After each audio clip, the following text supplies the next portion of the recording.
Welcome back to another episode of Dear Source, your Ascendancy Hotline, where we tackle all life's issues as spiritual lessons for our highest and greatest growth. And today we're doing something a little bit different. So today I want to share a revelation that came through for me, kind of through my own lessons and my own learning, but I was sharing this with a couple other people because it was like just this huge epiphany, this huge light bulb moment. And I was like, well, I need to share this with the world because it applies to the world. It applies to how our universe works, which I think is spectacular that we have the opportunity. So as you get connected in with Source, many of you may or may not know I'm a shaman. I would consider myself a channel, probably a seer, where I just know things. I know things that are here to help the direction of humanity. And it's my role in all of those capacities to share with the world. And today is one of those days where I'm going to share what came through because I think it changes the complete dynamic of how we work and interrelate on this planet. So without further ado, let's get into what came through. So how this came about is I was having a lot of energetic interference, and I was having such a difficult time trying to figure out what was going on. And part of the work as we expand as human beings is discerning, is this my energy or is this somebody else's energy?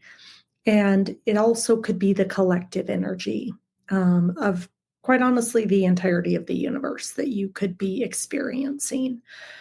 And so I had been going through some personal issues interrelated with a relationship. And I couldn't figure out why I kept feeling so off.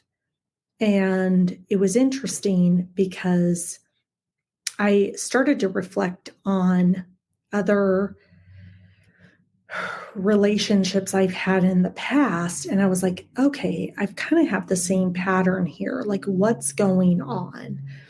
And so the first kind of aha moment that came through had to do with, this isn't my energy. I'm actually transmuting and running their energy.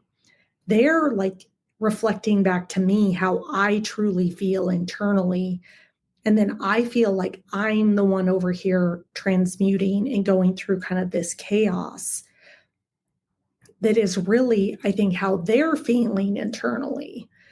And I have a tendency, as I've described, to take all of that on and to introspect and look at, like, where am I wounded? What am I not doing?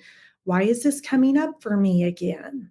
And I had this breakthrough moment on Saturday morning as I was driving to go work out. I was starting to really think about just the whole dynamic of masculine and feminine energy and how the two work together and what's everybody's role within that dynamic. And it was such a powerful revelation, especially for you ladies. Get ready. I was thinking about a couple stories that have guided me when I think about the dynamic of a truly holy relationship. And one of those dynamics is Jesus and Mary Magdalene. And we in society tend to give Jesus all the credit for who he was and for resurrecting. But if it weren't for Mary Magdalene witnessing his resurrection, would there even be a story of his resurrection? So Mary, in my opinion, and based on what I have read in the Gnostic Gospels, what I've studied about Mary Magdalene, was Jesus' beloved. She was Jesus's divine counterpart. And her job was to anchor in and witness his divinity. That was her role. And in her anchoring in and witnessing his divinity, she allowed him the access to expand and I think become who he was meant to be. And so I was reflecting on that story. And then I was thinking of the Egyptian goddess Iris and her love, Osiris, which was dismembered, sent into the bowels of, the underworld. And it was her job to remember him back to life, to put him back together. And I was thinking about these examples and I was thinking about my own situations. And I was like, what is going on here? And it's like the analogy that came through was if you think of electricity and let's say an outlet, the masculine is the plug from whatever needs to get plugged in, and the feminine is the outlet. We're the one that when that masculine plugs into us, that we're the ones running and transmuting their energy to ground it into this world. We're here as the negative polarity. They're here is, according to most, the positive polarity. But you actually can't have anything work without the other. Like they have to go together. There's a reason why we are naturally inclined to pair up. There's a natural order to that. But when I was starting to think about the feminine's role, it's like we're the anchor. We're Mother Earth. We're Gaia. We're the one that's like bringing in all of this energy into the planet. And not saying that the man isn't doing that, but in these roles of divine partnership, it's so important to understand what's really going on. And then I was thinking about my own relationships and watching it even with people in relationship that are close to me. And it's like, yeah, the woman is the one that's grounding and running all of this energy to give back to the man. It's like, why does the man come off as like, they're so, calm, cool, and collected for the most part? And it's like, well, because the feminine is taking their energy and running it through them. Why does it, they're a perceived idea that women are, let's say, maybe a little bit more crazy or a little bit more emotional or whatever terms you want to use.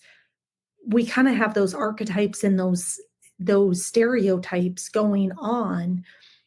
But it was a real big realization for me of like, that's what happens when I am in partnership with someone is I'm absorbing and transmuting their energy. Unbeknownst to me, I wake up, as a divine being and ground in my energy through all my chakras into the ground and ask for protection to be synced up with to keep my energy within me. So it's like, okay, I'm doing all this stuff. Why do I feel like I am like possessed or crazy? And it was a big aha moment to realize like, oh, as a divine feminine, this is the role that you have. And we don't even knowingly do it. If you even think about Mother Earth, what is she doing? She's grounding our energies. She's absorbing our energies. She's transmuting our energies. Well, she's the feminine energy. So we, as a divine feminine, our archetype, that's what's happening. We're taking this masculine energy and we're having to ground that through us. And I was talking to a couple people about this because I was like, I think I'm on to something huge of what's really going on here. And when you even think of most stories, it's like, who is the real heroine of who's the hero of the story? It's typically the woman.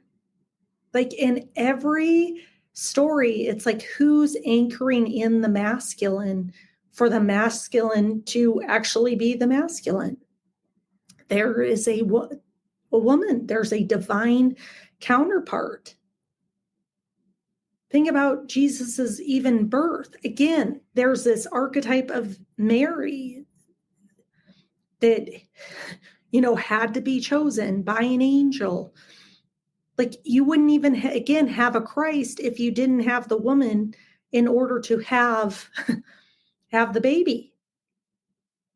So when we think about like what's going on and why are women maybe less inclined to be like, I'm good on my own, or it's because I think women are slowly starting to wake up to, I'm the one that's transmuting. I'm the one that's grounding and anchoring in this relationship, and not saying that the man is not doing their part, but us as feminines are the ones running and transmuting the energy, which is highly, highly, highly intensive. Highly intensive. Almost to the point where it's like, I have felt at times in my life that it's like my circuitry is going to explode if I don't find a way to anchor myself in a different way to withstand this wattage. And to know myself as a feminine and to go, these things that are running are not mine. They're not mine. And I am clear in that. And you can inquire about that. Is this my energy? Is this mine? Oh, it's not mine. Well, whose is it? And it's our job as divine beings, each and every one of us, to bring our energy back into ourselves, as well as ground that energy down and anchor it in. So when we think of these archetypes of Jesus and Mary Magdalene, Iris and Osiris, I could probably go on and on and on, but us as women, we're anchoring and grounding and witnessing these men into their divinity. And, there's that kind of that saying, like, there's behind every great man is a strong woman, or I don't know exactly how that goes, but it's like, what man have you seen out there that is not connected to a divine feminine that's ultra successful? Because that woman is the anchoring in for that masculine energy. And so we've got a big job. What a revelation of like what powerhouses we are as women and what we're here to do. And what a special opportunity that we have. But it also, when you know what's going on, you can show up and anchor yourself into the world differently, rather than feeling like you're at the ebb and flow of the mercy of what's going on. And then we're not running the stories of how wounded we are as divine feminines. And I think the amount of work that I've done on myself, thinking like, I'm so wounded, what's wrong with me? And this was a huge realization of, there's nothing wrong with you. This is just the energetics of the dynamic going on. And within that, you can stand in your power. And when I didn't know that, it was like, oh, I've got all this trauma. I've got all this wounding. I feel so unworthy. What is wrong with me? Woe is me. Bah, bah, bah, bah, bah. Running this insane pattern of my ego, like I'm doing something wrong, when it's like, no, this is energetically what's going on. So remember, there would be no Jesus without a Mary Magdalene. There would be no Jesus without a Mary Magdalene that we know of, a story of somebody that resurrected. Because she witnessed. She was a witness. She saw him. She was the first person to see him. It was her love for him and the belief in eternal life that was the catalyst for him to be alive after death. So Osiris wouldn't have come back to life had Iris not loved him back into remembrance.